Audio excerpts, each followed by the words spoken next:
Hello friend, আজকে আমি চলে যাচ্ছি আমার ছোটো বোনের সঙ্গে পিকনিকে।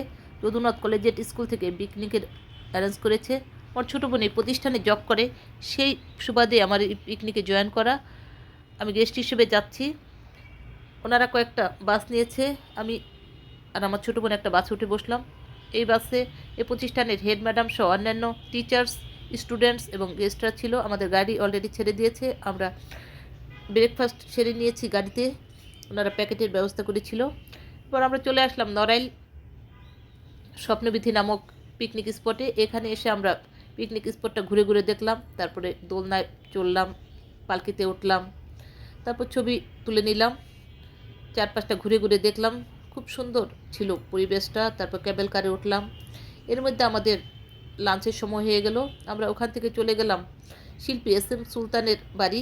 ওখানে যেয়ে আমরা বাড়ির চারপাশটা ঘুরে ঘুরে দেখলাম, শিল্পীর নিখুঁত হাতের বিভিন্ন ছবি দেখলাম।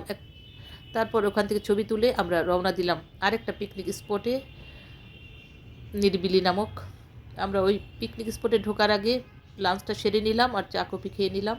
এরপর আমরা নিরিবিলি নামক পিকনিক স্পটে ঢুকলাম। ওখানে যেয়ে দেখলাম এই স্পটটাও আরও সুন্দর ছিল, খুব বেশ ভালো লেগেছিল আমার। সবাই মিলে হই হুল্লোড় করে সারাদিনটা এনজয় করলাম, তারপর বাড়ির দিকে রওনা হলাম। এই ছিল আজকের মতো আমার ব্লগ।